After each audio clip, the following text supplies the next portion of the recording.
بعد مرور أكثر من 12 ساعة من حجبه، تمكن مستخدمو موقع تويتر في تركيا من استخدام الموقع مرة أخرى عقب محادثات بين الشركة والحكومة التركية.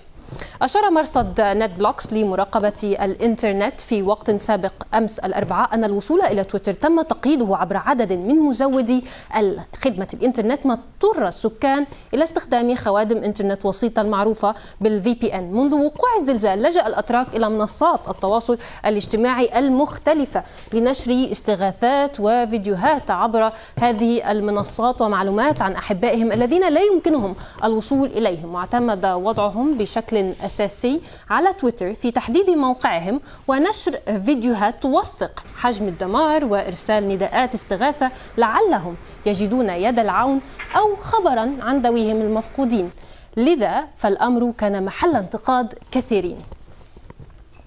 أثار ارتفاع حصيلة القتلى في تركيا تساؤلات حول مدى سوء تطبيق معايير البناء في بلد يعرف بكثرة الزلازل فيه، ويعتمد اقتصاده منذ فترة طويلة على قطاع الإسكان، ويفرض ضريبة على كل صاحب عقار لتأمينه من خطر الهزات الأرضية. والانتقادات لم تتوقف هنا، فقد تداول كثيرون أمثلة عديدة لمبان حديثة انهارت في الكارثة الأخيرة، ويقولون إنها لم تكن مصممة لتحمل الزلزال أو الزلازل القوية بشكل عام، كهذا المبنى في مالاطيا الذي دشن العام الماضي ولم يصمد أمام الهزة.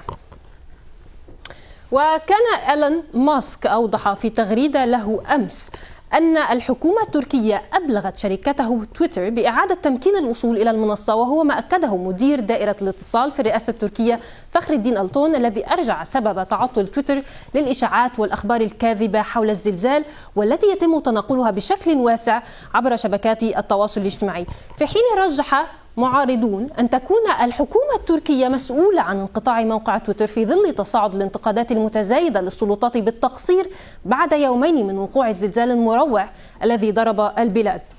في حديثه أثناء زيارته لمناطق عدة منكوبة، أقر الرئيس التركي رجب طيب أردوغان بأن الدولة واجهت بعض المشكلات في البداية، لكنه أصر على أن الوضع الآن تحت السيطرة، ورد على انتقادات حول ضعف عمليات الإنقاذ. Bu dönem bir birlik, beraberlik dönemidir. الوقت الحالي هو وقت الوحدة والتضامن والاتحاد، ولا يمكنني أن أستسيغ من يسوقون لحملات سلبية شرسة سعيا وراء مصالح سياسية ضيقة في هذا التوقيت. إذا لم أكن مسؤولا عن موقفي فلن أتحدث هكذا اليوم، لكنت أتحدث بشكل مختلف تماما. قبلت تصريحات أردوغان ومن قبله تعطل موقع تويتر بردود فعل متباينة وكثيرة عبر مواقع التواصل الاجتماعي، منها مثلا هنا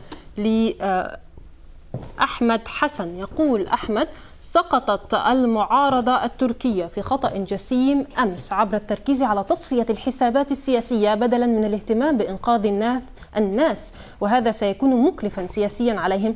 الكثير من المعلومات الكاذبة تتضح حاليا، وعلى رأسها أن المساعدات ترسل إلى سوريا بدلا من الولايات التركية المختلفة. تعليق آخر لميرال الرواي تقول: كانت منصة تويتر إحدى أكثر الأدوات فائدة في تنسيق جهود الإنقاذ في تركيا، وبعد إغلاقه تحول العديد من المستخدمين الأتراك إلى VPN لإخفاء هوياتهم على الإنترنت العام. يبدو أن هم أردوغان الوحيد هو الانتخابات الرئاسية القادمة، من حق الشخصيات السياسية انتقاده، فتركيا بلد معرض للزلازل تقول ميرال، لكن الحكومة لم تقم بأي شيء أو بشيء لتأمين المباني أسوة باليابان. أخيرا مع رضوان موسى، يقول رضوان هنا: من الواضح أن المعارضة ستجلس على عنق أردوغان وستراقب ما تقوم به الحكومة لمساعدة المواطنين وإعادة إعمار البلاد وإنقاذ الناس ونقل الجثث. الشبكات الاجتماعية تعد ملعبا للمعارضة. تحول الزلزال إلى لاعب أساسي بإمكانه إحداث تغيير في الحكم أو أن يرسخ في يد الرئيس الحكم وحزبه أكثر فأكثر.